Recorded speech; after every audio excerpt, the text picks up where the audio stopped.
Hello and welcome to this video. इस video में हम बात करेंगे कि व्हाट इज़ रियलाइजेशन। और ये काफ़ी इंपॉर्टेंट टॉपिक है, specially people who are in spiritual journey, क्योंकि जो फैसिनेशन आता है स्पिरिचुअलिटी के लिए, it does not matter which path do you take, उसका जो अल्टीमेट गोल होता है वो रियलाइजेशन ही होता है। तो let's come to the point, what is realization and what is it all about. इसके बारे में क्या है सब कुछ मैं आज आपको क्लियरली बताऊंगा। देखिए, पहली बात तो ये होता है कि जो रियलाइजेशन है वो दो टाइप के होता है।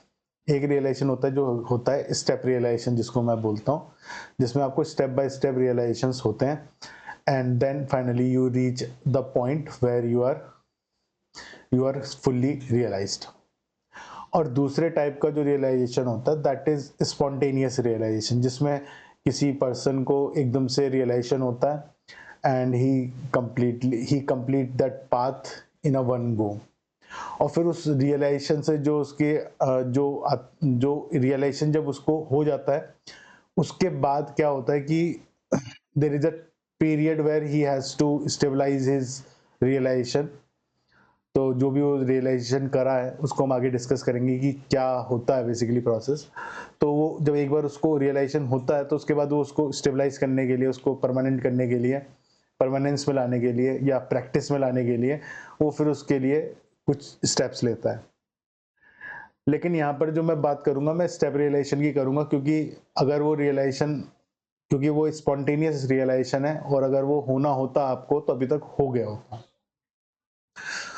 तो अ, हम बात करते हैं स्टेप रियलाइजेशन की।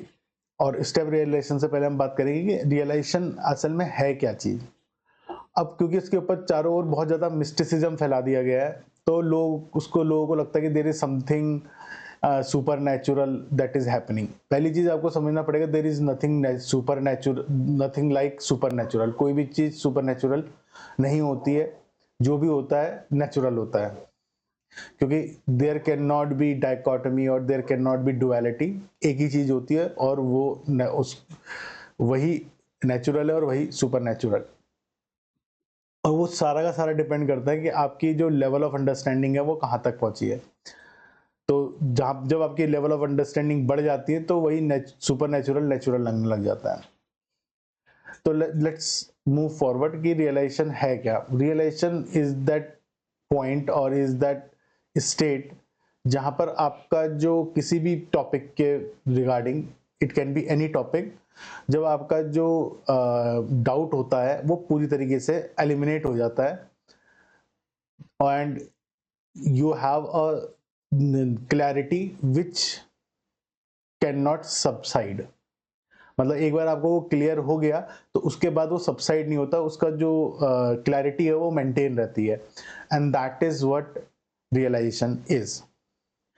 हम लोगों को अपनी डेली लाइफ में रोज रियलाइजेशंस होते हैं, मतलब रोज तो नहीं होते, मतलब हमें अपनी डेली लाइफ में रियलाइजेशंस होते हैं और हम बस, होता ये है कि हम उनमें ध्यान नहीं देते हैं जब वो रियलाइजेशन हमें हमारे साथ होता है, वो घटित होता है।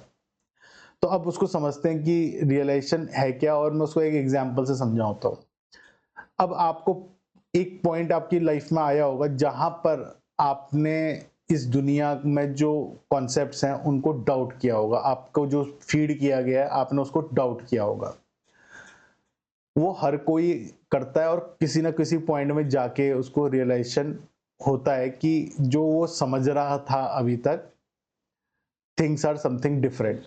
और जब वो रियलाइजेशन होता है उस इंडिविजुअल को, तो उसके अंदर एक क्लैरिटी आती है और उस क्लैरिटी को हम कई बार मैच्योरिटी का नाम देते हैं। वो जब क्लैरिटी आ जाती है कि भाई जो मैं समझ रहा था अभी तक इस दुनिया के बारे में, सही या गलत मैं उसके बारे में नहीं करूंगा, लेकिन जो भी मैं समझ रहा था उसमें कहीं ना कहीं कोई एरर है। और जब आप उस चीज को रियलाइज करते हो, we call that we call that maturity. अब कुछ लोगों को वो जल्दी आ जाती है लाइफ में, कुछ लोगों को वो लेट आती है, but most of the them have this, most of us have this realization. हम हर किसी को ये रियलाइजेशन होता है किसी ना किसी पॉइंट इन टाइम। अब इसके आगे हम बढ़ते हैं और बात करते हैं कि ये रियलाइजेशन है, ये ये तो पहला रियलाइजेशन है, लेकिन स्टेप बाय स्टेप कैसे बढ़ेंगे और फाइनल रियलाइजेशन कैसे आएगा या कैसे होगा। अब देखिए वो कैसे आएगा, nobody can tell you that, क्योंकि again majority of the cases में वो स्पॉन्टेनियसली आया है और जो प्रैक्टिशनर्स थे उनके साथ भी वो स्पॉन्टेनियस आया है। वो कोई ऐसा नहीं है कि किसी पर्टिकुलर पॉइंट के बाद ही उनको रियलाइजेशन हुआ। It is always a spontaneous process जो फाइनल रियलाइजेशन होता है। तो हम उसके बारे में ये नहीं बोल सकते कि when we will reach that और what is the path. It is like a pathless path, जैसे कि लोग बोलते हैं, कौन से लोग बोलते हैं, डाओइज्म वाले लोग बोलते हैं, ठीक है। चलिए अब मैं उसको, वो तो चलो हम उसमें अल्टीमेटली कैसे रीच करेंगे वो तो बात डिफरेंट है, लेकिन अब बात आ जाती है कि बेसिकली रियलाइजेशन है क्या और वो उसको कैसे आप एक्सेलरेट कर सकते हो। देखिए कोई भी, चाहे रियलाइजेशन हो चाहे कोई भी स्पिरिचुअल प्रैक्टिस हो, उसमें जो सबसे पहला और इसेंशियल चीज है वो है आपका प्रेजेंस, जिसको कई बार हम जो है कंसंट्रेशन का भी नाम दे देते हैं, कई बार हम उसको कॉन्शियसनेस का भी नाम दे देते हैं और कई बार हम उसको हमारे अटेंशन का भी नाम दे देते हैं। तो अगर बहुत बेसिक टर्मिनोलॉजी में जाएं तो उसको हम अटेंशन बोल सकते हैं। अब होता क्या है कि majority of us are have either, हमारा जो अटेंशन होता है वो तो या तो फ्यूचर की तरफ होता है और या वो पास्ट की तरफ होता है। तो पास्ट में हमने क्या गलतियां करी या हमारे साथ क्या ट्रॉमास हुए या हमने क्या गलत किया, उन वो तो हमारा पास्ट हो गया। और फ्यूचर होता है कि भाई हम क्या करेंगे, क्या हमारी लाइफ होगी, और उसके बारे में हम जब सोचते हैं तो हमारा अटेंशन जो होता है हमेशा जो है वो डाइवर्ट रहता है इधर पास्ट और द फ्यूचर। अब पास्ट और फ्यूचर जो दोनों हैं वो रियलिटी में प्रेजेंट नहीं होते, वो रियलिटी में केवल अभी का टाइम जो प्रेजेंस है वही प्रेजेंट है, बाकी कुछ प्रेजेंट नहीं होता, ना पास्ट प्रेजेंट होता है ना फ्यूचर प्रेजेंट होता है। तो पास्ट और फ्यूचर है कहाँ? पास्ट और फ्यूचर जो है आपके माइंड में है और मोर स्पेसिफिकली माइंड ईगो में है। तो ईगो जो है पास्ट और प्रेजेंट को क्रिएट करके इमेजिनेशन से उसको क्रिएट करके आपकी जो आपका जो अटेंशन होता है उसको डाइवर्ट कर देता है फ्रॉम द प्रेजेंट मोमेंट। क्योंकि ईगो जो होता है उसको इंटरप्शन होता है जब हम जनरली उसको इंटरप्शन होता है जब हम प्रेजेंट होते हैं in this present moment, and in many times it is very counterproductive for us to put it simply, लेकिन that is not something which we should have, मतलब ऐसा होना नहीं चाहिए लेकिन होता है, that is the fact। क्योंकि ईगो माइंड जो है वो काफी स्ट्रांग होता है, it is a automated system of our mind, और वो जो क्रिएट होता है वो हमारे सर्वाइवल इंस्टिंक्ट से क्रिएट होता है। ईगो का जो क्रिएशन है वो सर्वाइवल इंस्टिंक्ट से, क्योंकि जब जो ऑर्गेनिज्म होता है, जो लिविंग ऑर्गेनिज्म होता है, उसका डेड ऑर्गेनिज्म से जो डिफरेंस है वो यही है कि जो लिविंग ऑर्गेनिज्म होता है उसके अंदर एक सर्वाइवल इंस्टिंक्ट होती है, लेकिन वो जिसको हम डेड ऑर्गेनिज्म बोलते हैं या अनलिविंग थिंग बोलते हैं या नॉन लिविंग थिंग बोलते हैं, उनके अंदर वो सर्वाइवल इंस्टिंक्ट नहीं होती। तो वो जो बेसिक सर्वाइवल इंस्टिंक्ट है वो ही लाइफ के लिए रिस्पॉन्सिबल है और वो ही हमारे ईगो के लिए रिस्पॉन्सिबल है। अब उसमें डिटेल में जाना that is a different topic, लेकिन जिन लोगों ने इसके बारे में पढ़ा होगा वो थोड़ा बहुत उनको समझ में आ गया होगा मैं क्या बात कर रहा हूँ। तो ईगो बेसिकली क्या करता है, आपके अटेंशन को एक तरीके से आपको एक स्ट्रीमलाइन होने के बजाय, क्योंकि उस आपकी जो अटेंशन होना चाहिए वो प्रेजेंट मोमेंट में आना चाहिए हमेशा, लेकिन वो प्रेजेंट मोमेंट में ना आके उसको डाइवर्ट कर देता है to future and to the past, ताकि वो प्रेजेंट मोमेंट में खुद ऑपरेट हो सके इंडिपेंडेंटली। ये तो हो गया आपके ईगो की बात और ये हो गई आपकी अटेंशन की बात। तो पहले आपको अटेंशन जो है उसको प्रेजेंट मोमेंट में लाने की आपके अंदर एबिलिटी होनी चाहिए। तो बेसिकली होता क्या है कि जब हम स्टार्ट करते हैं स्पिरिचुअल प्रैक्टिसेस, तो हमारा जो सबसे पहला जो मेथड होता है वो मेडिटेशन होता है, बेसिक मेडिटेशन। अब वो मेडिटेशन आप कैसे कर रहे हो that is a different thing, लेकिन हर कोई जो पहला स्टेप लेता है वो मेडिटेशन ही करता है, चाहे वो किसी भी रिलीजन को बिलॉन्ग करता हो। तो मेडिटेशन क्या है? Meditation is a technique to bring your attention to the present moment. तो वो एक प्रैक्टिस है, एक टेक्निक है जिसमें आप अपने अटेंशन को प्रेजेंट मोमेंट में लाने की कोशिश करते हो। जनरली ये होता है कि वो जो अटेंशन है वो आप ज़्यादा टाइम के लिए यहाँ पर नहीं ला सकते, एंड क्यों नहीं ला सकते that is a different different discussion कि वो क्यों नहीं आता है। लेकिन अभी जो टॉपिक है उसके हिसाब से बस हमें ये समझना है कि अटेंशन जो है समझना क्या है, वो आप समझते ही होंगे, वो आपको रियलाइजेशन होगा कि अटेंशन जो होता है प्रेजेंट मोमेंट में लाना सबसे ज़्यादा डिफिकल्ट होता है। और उसको आप छोटे-छोटे जो टाइम स्पैन होता है उसके लिए उसको लाते हो और फिर वो दोबारा डिसअपीयर हो जाता है, फिर आप उसको लेके आते हो, फिर वो डिसअपीयर हो जाता है। इसका सबसे अच्छा एग्ज़ाम्पल है कि अगर आप क्लास में अगर आप बैठे हुए हो, तो जब आप क्लास में कोई बहुत बोरिंग क्लास होगी तो आपका अटेंशन जो है इधर से उधर जाने लग जाएगा। तो अगर आप कोशिश भी करते हो कि भाई मुझे उस क्लास में attention, I have to pay attention, but mind create these imaginations जिसमें हम जो है इंडल्ज कर जाते हैं, और फिर हमें दोबारा हम फिर हमारा कोई टिक होता है जो हम यूज करते हैं, and then we bring our self back. कुछ लोग उसको जल्दी ले आते हैं और कुछ को टाइम में लगता है। अब वो अटेंशन आप बार बार लेके आते हो और फिर वो जाता है, फिर लेके आते हो, फिर जाता है, फिर लेके आते हो, फिर जाता है, and that is what happens to us whole day long. लेकिन जब हम कोई रेपिटेटिव काम करते हैं तब हम उस अटेंशन को जाने देते हैं, उसको हम इमेजिनेशंस में घुसने देते हैं। जैसे आप अगर आप कार ड्राइव कर रहे हो तो majority of the people who have learn, जिनको कार पूरी तरीके से आती है, जिनको गाड़ी चलानी ढंग से आती है, उनके साथ ये होता है कि most of the time they do not realize how they reach from point A to point B, क्योंकि वो जो अटेंशन होता है उनका कहीं ना कहीं लगा हुआ होता है, एंड देयर सबकॉन्शियस माइंड और ego do the rest of the work very efficiently. कई बार ये होता है कि जब अटेंशन आप देते हो कार चलाते हुए तो शायद उस टाइम कार चलाने में ज़्यादा प्रॉब्लम आती है कंपेयर टू जब आप उस काम को ईगो या अपने सबकॉन्शियस माइंड को दे देते हो, that then it become more enjoyable और मोर ईजियर। तब आप अपने माइंड को जो है, अपने अटेंशन को जो है इधर उधर ले जा सकते हो, जिसको हम उसको, अब देखिए टर्मिनोलॉजी अलग-अलग हो सकती है। कई लोग उसको माइंड बोलते हैं कि हम माइंड को हमारा माइंड कहीं और चला गया था, लेकिन माइंड नहीं है, वो आपका टेंशन है जो कहीं और चला जाता है। पास्ट, फ्यूचर, एनी इमेजिनेशन में वो जा सकता है। तो हम क्या करते हैं, अटेंशन को बार-बार वापस लाने की कोशिश करते हैं। तो जब आप एक बार प्रैक्टिस करते हो तो सबसे ज़्यादा इम्पोर्टेंट क्या है कि जब रियलाइज़ेशन हो रहा होता है, तो उस टाइम अगर आपका अटेंशन एकदम से आपके उसमें आ जाए, प्रेजेंट मोमेंट में आ जाए, and you see that happening, that realization happening, तो होता क्या है कि कैस्केडिंग इफेक्ट होता है। Cascading effect in the sense कि अगर आपने अगर आपने अपने किसी रियलाइजेशन को पकड़ लिया, क्योंकि जनरली क्या होता है कि जो रियलाइजेशन हमारे माइंड में आता है तो फिर वो हमारे जो सबकॉन्शियस है वहां पर स्टोर टाइप का हो जाता है।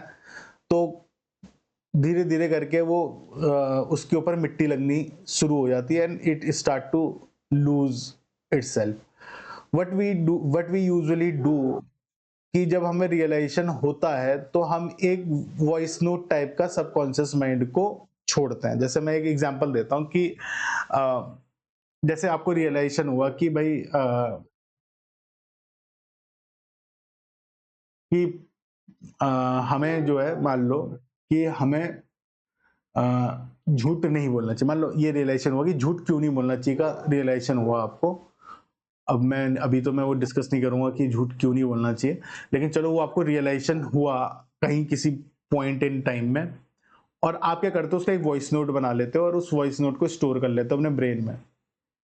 जैसे ही आप उसको उस वॉइस नोट को स्टोर कर लेते हो अपने ब्रेन में, तो वो रियलाइजेशन धीरे-धीरे वाइप आउट हो जाता है, और आप उसका जो पूरा जो उस पूरे रियलाइजेशन का जो मेथड था या जो रियलाइजेशन था, आप उसको नहीं पकड़ पाते हो।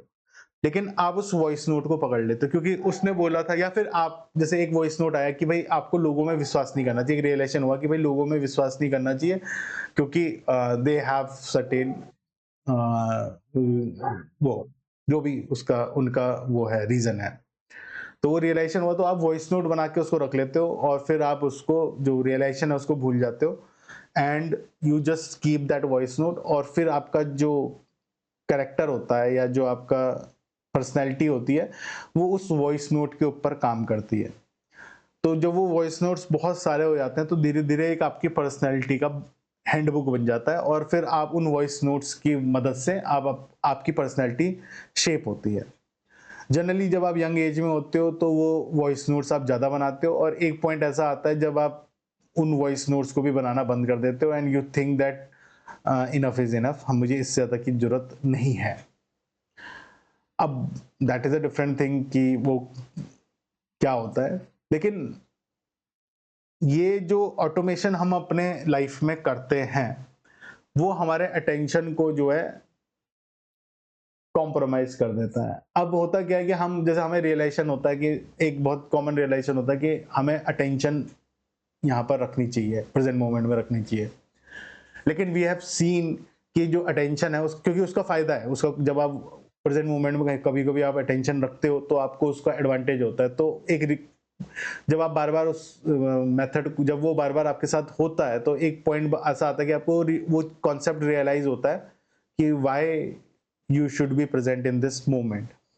तो वो एक वॉइस नोट बन जाता है और वॉइस नोट बन के आप जो है वो जो रियलाइज़ेशन था उसको धीरे-धीरे उसके ऊपर मिट्टी डलनी शुरू हो जाती है।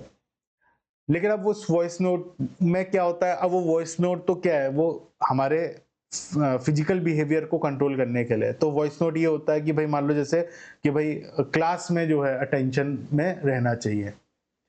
तो अब मान लो आपका ये वॉइस नोट आपने बनाया कि भाई क्लास में टेंशन में रहना चाहिए या क्लास में आपका अटेंशन पूरा होना चाहिए या गिटार बजाते हुए आपका अटेंशन पूरा होना चाहिए या स्पीच देते हुए आपका अटेंशन पूरा होना चाहिए। तो क्या होगा कि जब भी आप उस सिचुएशन में होगे, तो वो ट्रिगर हो जाएगा and you will attain your attention for that period of time जो भी आपको मिलता है। और जैसे ही वो टाइम पीरियड खत्म होता है, आपका अटेंशन भी गायब हो जाता है and it just get lost into your imaginations again. तो वो उसको फिर से वो इमेजिनेशन देखनी शुरू हो जाती है। तो ये ईगो का काम है क्योंकि ego is a automated system. तो वो क्या करता है कि वो अटेंशन को भी एक विंडो दे देता है कि ठीक है, मैं इस पर्टिकुलर कंडीशंस में अपनी अटेंशन रखूंगा और इस पर्टिकुलर कंडीशन में अटेंशन नहीं रखूंगा। वो सारा का सारा क्या होता है, वो वॉइस नोट्स होते हैं जो हम अपने ब्रेन में स्टोर करते रहते हैं और उनको फिर रिप्ले करते रहते हैं। जिन वॉइस नोट्स को हम ज़्यादा रिप्ले करते हैं, वो वॉइस नोट्स ज़्यादा स्ट्रॉन्ग हो जाते हैं। जिन वॉइस नोट्स को हम कम रिप्ले करते हैं, तो वो धीरे-धीरे बैकग्राउंड में जाते रहते हैं and then finally they get completely wiped out. तो आपने क्या करना है कि जब अब आपने क्या करना है, अब उसके लिए प्रॉब्लम क्या है कि रियलाइज़ेशन कब होगा, that is very hard to tell. लेकिन अगर आपको ये बात सही लगती है कि हाँ भाई, मुझे something like this should happen to me, realizations मुझे होने चाहिए and I want to experience what it is. तो एक वॉइस नोट आप अपने आप को दीजिए आज। और वो वॉइस नोट क्या रहेगा, वो वॉइस नोट सिंपल ये रहेगा कि जब भी मुझे कोई चीज रियलाइज होगी, जब भी मुझे कोई चीज रियलाइज होगी, मैं अपना सारा का सारा अटेंशन प्रेजेंट मोमेंट में ले आऊंगा। And when you leave that voice note in your mind and repeat it again and again, आप चाहो तो उसको एक जगह लिख लो और जब भी मौका मिले, जहां पर आपकी निगाहें पड़ती हों या जहां पर भी आप जो कोई ऐसा बुक है जो आप रोज रोज खोलते हो या एक ऐसी जगह है जहां आप रोज जाते हो, वहां उसको राइट डाउन कर लीजिए कि क्या राइट डाउन करना है कि जब भी मुझे रियलाइजेशन होगा, मुझे अपना अटेंशन प्रेजेंट मोमेंट में लाना है। अब आपको ये चिंता नहीं करनी है कि क्या मुझे कैसे पता चलेगा रियलाइजेशन कब होगा। You don't have to worry about that. आपको इस बात की भी चिंता नहीं करनी है कि जो अटेंशन है वो प्रेजेंट मोमेंट में कैसे लाया जाता है। ये आपका काम नहीं है, ये आपके सबकॉन्शियस माइंड, आपके ईगो का काम है। आपने बस क्या करना है, ये जो वॉइस नोट है, ये पक्का करना है कि आपके दिमाग में ये वॉइस नोट आ जाए कि जब रियलाइज़ेशन हो किसी चीज़ के रिगार्डिंग, आपका अटेंशन उस मोमेंट में आ जाए। अब क्या होगा, अगर आप इसको बार-बार रिपीट करते रहोगे तो it will imprint in your mind और ego, whatever we want to call it, और subconscious mind, whatever you want to call it, वो वहाँ इम्प्रिंट हो जाएगा। जैसे ही वो इम्प्रिंट हो जाएगा, तो जब भी नेक्स्ट टाइम जब कभी भी आपका वो रियलाइज़ेशन आएगा या आपको रियलाइज़ेशन होगा, आपका अटेंशन अपने आप ही उसकी तरफ आ जाएगा। यू विल बी सडनली, आपका जो अटेंशन होगा, जो भी आप सोच रहे होंगे या जो भी आप आपकी इमेजिनेशन में चल रहा होगा, वो सब भूल-भाल के आप सीधे जो है उस प्रेजेंट मोमेंट में आ जाओगे। And then you will realize, you will see the realization unfold itself. तो जब वो रियलाइज़ेशन अपने आप को अनफोल्ड करेगी, तो आप उसको देख पाओगे एज़ अ व्यूअर। अब होगा क्या कि जब आप एक रियलाइज़ेशन को जब आप देखोगे, उसको अनफोल्ड होता हुआ, तो बेसिकली व्हाट विल हैपन कि आपके माइंड में, आपके ईगो में, आपके सबकॉन्शियस में एक वॉइस नोट परमानेंटली छप जाएगा। और वो वॉइस नोट क्या होगा कि भैया ये ऐसे होता है। मतलब आपको मेथोडोलॉजी आपके ब्रेन को अपने आप ही, आपकी ईगो को अपने आप ही आ जाएगी कि आपको रियलाइज़ेशन करना कैसे है या रियलाइज़ेशन होता कैसे है और उसको ऑब्जर्व कैसे करना है। क्योंकि कई बार क्या होगा कि ब्रेन कोशिश करेगा, क्योंकि उसको पता नहीं है कि करना कैसे है। तो जब स्टार्टिंग में जब वो कोशिश करेगा, तो जब स्टार्टिंग जब होगी, तो वो शायद उसको प्रॉपर तरीके से ना पकड़ पाए, लेकिन वो धीरे-धीरे उसको पकड़ लेगा। बस इन वॉइस नोट्स को आपने अपने साथ रखना है, अपने ब्रेन में एम्बेडेड रखना है। लेकिन जब पहली बार जब वो रियलाइज़ेशन अनफोल्ड होते हुए आप अटेंशन में होंगे, तो वो जो पूरा प्रोसेस है, वो वो जो है अनलॉक हो जाएगा एक तरीके से। और वो अनलॉक का जो मैकेनिज़्म है, वो आपके सामने, आपके ईगो के में या आपके सबकॉन्शियस माइंड में इम्प्रिंट हो जाएगा। अब क्या होगा कि जो रियलाइज़ेशन होता है इसके बाद, वो रियलाइज़ेशन जो होता है उसके ऊपर मिट्टी नहीं कभी पड़ती। वो कभी भी खोता नहीं है, वो कभी भी दबता नहीं है वॉइस नोट्स के ऊपर। वो हमेशा ऑन द सरफेस होता है। तो अब ये जो है, ये एक नया सिस्टम आपके माइंड में, आपके ब्रेन में इनबिल्ट हो जाएगा। अब इसके बाद जब भी आपको रियलाइजेशंस होंगे, you will be in attention. और समटाइम व्हाट विल हैपन कि जब आप अटेंशन में बैठे हुए होंगे, जब you are paying attention to the present moment, वो रियलाइजेशन अपने आप ही ऑटोमेटिकली होने लग जाएंगे। And due to that there will be a cascading effect. अब जनरली आपने सुना होगा कि कई लोग तपस्या करते हैं, तो तपस्या क्या है? तपस्या यही कैस्केडिंग इफेक्ट है। तो आप चाहो तो आप उसको एक स्मॉल, जैसे पहला रियलाइजेशन जब आपको हुआ, तो आप चाहो तो आप कहते हो कि भाई मैं सब और कुछ नहीं करूँगा, मैं इस कैस्केडिंग इफेक्ट को ही मैं इस कैस्केडिंग इफेक्ट को एम्प्लीफाई करूँगा या मैं इसको फास्ट करूँगा, मैं इसको और इसका जो ड्यूरेशन है वो मैं कम करूँगा। अब अगर आप ऐसा करना चाहते हो, तो उसके लिए आपको क्या करना पड़ेगा? आपको साधना में बैठना पड़ेगा। साधने का मतलब क्या है? व्हाट आर यू आप साधना का मतलब होता है कुछ पाना। तो आप पा क्या रहे हो? असल में आप साधना में कुछ नहीं पाते हो। What you are getting is attention. आप साधते क्या हो साधना में? साधना में साधते हो आप अटेंशन को। अटेंशन जब आप प्रेजेंट मोमेंट में रखना सीख जाते हो, तो उसी को साधना बोलते हैं। तो साधना जब नहीं, साधना का फल ही यही होता है कि आप अटेंशन को प्रेजेंट मोमेंट में रख रख पा रहे हो लंबे टाइम के लिए। तो अब आपको क्या करना है? अब मान लो आप चाहते हो कि भाई मुझे 1 साल या 2 साल के अंदर रियलाइज़ेशन हो जाए, पहले रियलाइज़ेशन के बाद। अब आपने कुछ नहीं करना, आप बैठो अटेंशन में। हर वक़्त आप अटेंशन में बैठे रहो, कई घंटों तक, कई दिनों तक, जो भी आपका मेथड है अटेंशन को प्रेजेंट मोमेंट में लाने का, चाहे वो मंत्र जाप हो, चाहे वो भगवान की पूजा हो, चाहे वो कुछ और भी हो। It can be anything anything. बस आपको अटेंशन को इस प्रेजेंट मोमेंट में लाना है, एंड देन वो कैस्केडिंग जो इफेक्ट है उसको अनफोल्ड होता हुआ देखना है आपने। तो पहला होगा, फिर उसके ऊपर एक लॉन्गर पीरियड के बाद दूसरा होगा, फिर उसके लॉन्गर पीरियड के बाद तीसरा होगा, फिर उसके उससे थोड़े शॉर्टर पीरियड में फिर चौथा, पांचवा, एंड देन वो ड्यूरेशन कम ज्यादा कम ज्यादा कम ज्यादा होने लगेगा, and there come a point जब वो जो कैस्केड है वो एक्सेलरेट हो जाएगा, and you will get one realization after another, one realization after another, one realization after another, and then you will complete that course within a very short period of time. और जितने ज्यादा आपको realizations होंगे, आप अपनी जो साधना, जिसको हम बोलते हैं कि साधना में आप उतने आगे हो गए, तो वो आगे कुछ नहीं हो रहे हो, आप बस आपके रियलाइजेशंस बढ़ते जा रहे हैं।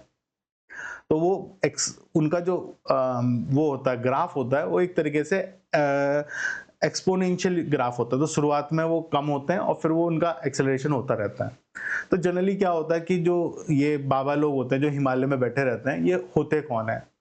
जो कि भाई 6 महीने तपस्या करने के चले गए, या साल भर की तपस्या में चले गए, या 2 साल की तपस्या में चले गए, वो लोग होते हैं जो उसको कहते हैं कि भाई लेट ब्रिंग इट अबाउट, कि इसको होने दो।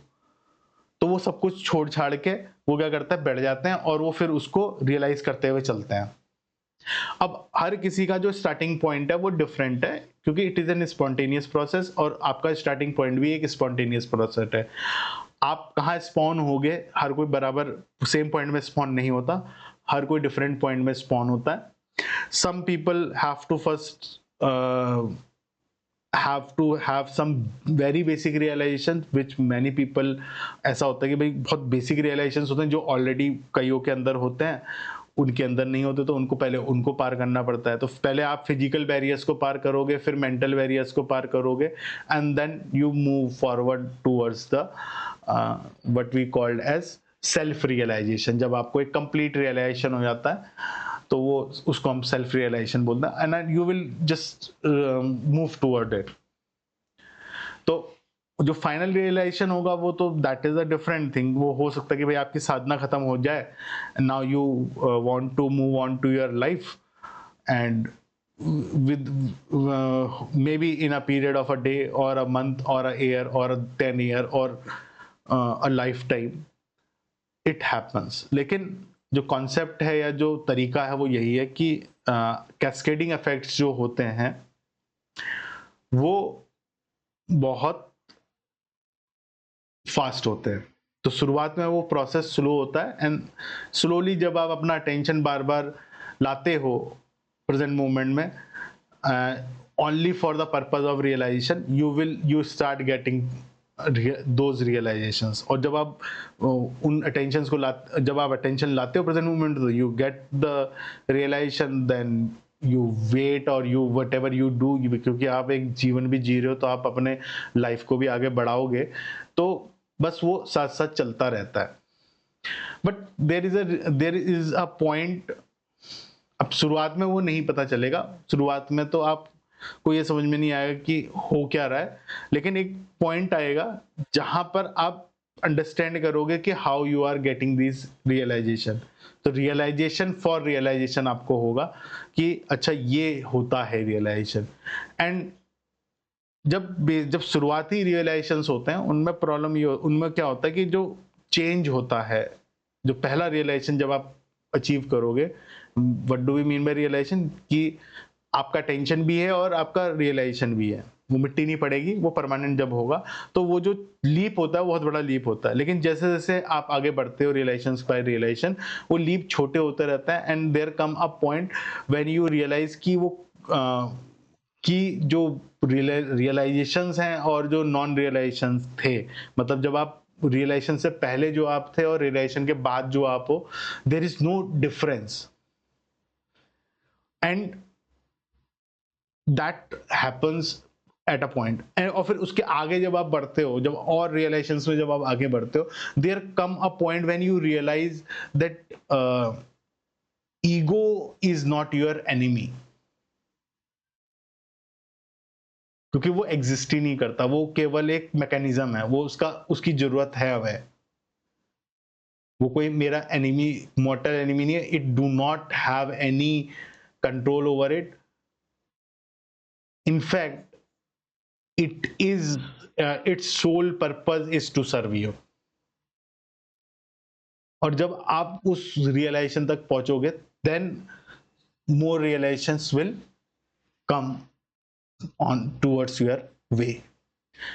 और वो डिपेंड करता है कि आप अल्टीमेट रियलाइजेशन तक जान, अब ये भी यहाँ पर एक बात है कि भाई आप जब हम लाइफ को जीते हैं, जब हम कोई लाइफ में जब हम आते हैं, जब हम लिविंग ऑर्गेनिज्म बन के जब हम यहाँ पर प्रेजेंट होते हैं, तो there is a certain purpose to it, and the purpose is of the experience.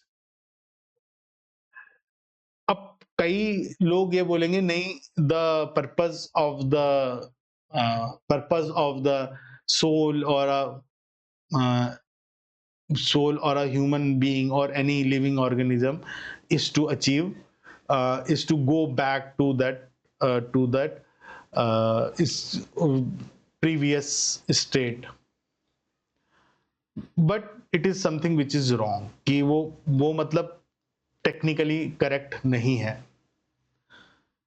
एक ही पर्पस है हमारा, and that is to experience. अब वो एक्सपीरियंस आप, अब क्योंकि अभी हम 3 डायमेंशनल वर्ल्ड में हैं, तो there are certain type of experience we want to take in this world. फिर जब हम रेडी हो जाएंगे कि नहीं चलिए अब ये एक्सपीरियंस हमारे हो गए जितने हमें लेने थे, now we want to move on to next level of experiences और more experiences, when we are prepared for that, तो फिर वो अपने आप ही हम ऑर्गेनिकली उसकी तरफ मूव कर जाएंगे। लेकिन अगर नहीं होगा, हमें अगर हम चाहते होंगे यहाँ पर इन एक्सपीरियंसेस को और एनरिच करना, तो हम उनको एक्सपीरियंसेस को करेंगे। तो यहाँ पर ये जो चॉइस है, ये आपके अटेंशन की है या आपके कॉन्शियसनेस की है, या इन अ वे ये आपके ईश्वर की है। तो वो उसके लिए हमें जो है कभी भी परेशान नहीं होना चाहिए। कई लोग क्या होता है, परेशान हो जाते हैं कि यार ये तो हम क्यों आगे नहीं बढ़ पा रहे हैं, और या मैं क्यों खुद को रोक रहा हूँ, या वो सही है या गलत है। तो यहाँ पर ये जो लॉजिक्स है ये सारे के सारे कि सही क्या है, गलत क्या है, और क्या होना चाहिए क्या नहीं होना चाहिए, कैसे होगा कैसे नहीं होगा, ये सब आपको साइड में रखने पड़ेंगे। And it is a realization that you will get in your journey. तो जब ये रियलाइजेशन होता है, तब उसके बाद आपके पास ऑप्शन ही ऑप्शन है कि आप करना क्या चाहते हो। आप उसी लाइन में या उसी कैस्केडिंग इफेक्ट में आगे बढ़ना चाहते हो, और you want to explore whatever the world has to offer to you, and that is what it is all about. तो वहां पर एक आपका क्या कहेंगे, एक स्टॉप आएगा।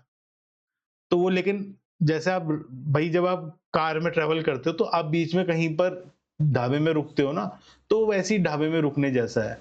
अब आप चाहो तो भाई वहां ढाबे में बैठ के 5 मिनट में चाय पी के निकल सकते हो, और हो सकता है कि आप लंच करना चाहो और थोड़ा सा भाई चलो एक छोटी सी नींद निकाल लें। तो वो आपके ऊपर है कि आप क्या करना चाहते हो, that is a different thing all together.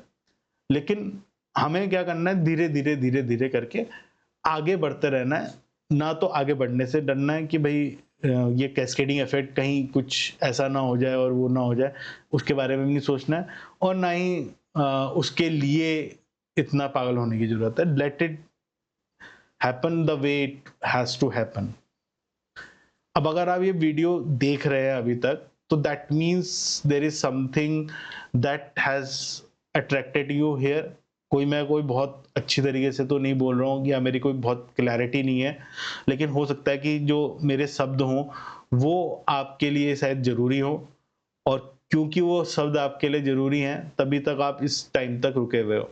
और अब आप क्लियरली देख सकते हो कि यहाँ पर मैं कोई स्क्रिप्ट लेके नहीं बैठा हुआ हूँ, या मैं कोई यहाँ पर क्यूज़ लेके नहीं बैठा हुआ हूँ, या कोई यहाँ पर कोई एडिट नहीं चल रहा है कि मैंने कि ये चीज़ अच्छी नहीं बोली तो मैं उसको एडिट आउट कर रहा हूँ। मैं यहाँ पर रॉ जैसा मैं यहाँ पर मेरे उसमें आ रहा है, मेरे अटेंशन क्योंकि मेरा अटेंशन बस यहाँ पर है, तो मैं जैसे ही मैं यहाँ पर अटेंशन में आ गया हूँ, तो जो निकल रहा है वो सारा का सारा वहाँ से एक ऑर्गेनिकली आ रहा है। And if you are up till now here, regardless of the language that I am using, regardless of the quality of the video, regardless of the audio of the video, that means कि ये आपके लिए ही यहाँ पर बना था। तो मैं जो अगर यहाँ कैमरे के सामने पिछले मुझे नहीं पता कितनी देर से, आधे घंटा जो भी टाइम पीरियड हुआ होगा, मैं एक बार देख लेता हूँ कितना हुआ। हाँ, आधा घंटा जो भी हुआ है, तो अगर मैं ये आपके सामने ऐसे यहाँ बोल रहा हूँ, तो हो सकता है कि इसके पीछे बस एक ही मोटिव हो सकता है आप एक व्यूअर हो जिसके लिए ये वीडियो बनी हो। And that is what realization is. और जब आप जब रियलाइजेशन कर लोगे, जब आप अटेंशन में जब वो रियलाइजेशन अपने सामने अनफोल्ड कर लोगे, you will understand you will have that realization. क्योंकि एक रियलाइजेशन नहीं होंगे, फिर वहां दो रियलाइजेशन होंगे। एक रियलाइजेशन तो जो वो रियलाइजेशन हो रहा है वो होगा, और दूसरा रियलाइजेशन ये होगा कि रियलाइजेशन होता क्या है एक्चुअली। क्योंकि उसको एक्सप्लेन नहीं किया जा सकता। अभी तक जो भी मैं बोल रहा हूँ वो मैं केवल एक तरीके से आपके सामने, it is something like a shadow puppet show. तो शैडो पपेट शो में बेसिकली आप पपेट तो नहीं देख पा रहे हो, लेकिन शैडो में जो बन रहा है उससे मैं आपको एक्सप्लेन करने की कोशिश कर रहा हूँ कि यहाँ पर है क्या एक्चुअली में, रियलिटी में क्या है। वो जब आप शैडो पपेट शो से बाहर निकलोगे तभी आप उस रियलिटी को देखोगे कि वो शैडोज बना कौन रहा है। तो if you like this video you should watch it again और व्हाटएवर। तो अगर आपको अच्छा लगेगा और आप इस टाइप की चीजें सुनना या देखना चाहते हैं, सुनना या समझना चाहते हैं, तो यहाँ पर आप इस चैनल में आप आ सकते हो बार बार। और मैं जो भी वीडियो बनाऊंगा, I will not discuss philosophy और any logic according to any book. ये सारा का सारा प्योरली मेरे ही रियलाइजेशंस के बेसिस में रहेगा, जो अभी तक मुझे रियलाइजेशन हुए हैं। Thank you for watching this video.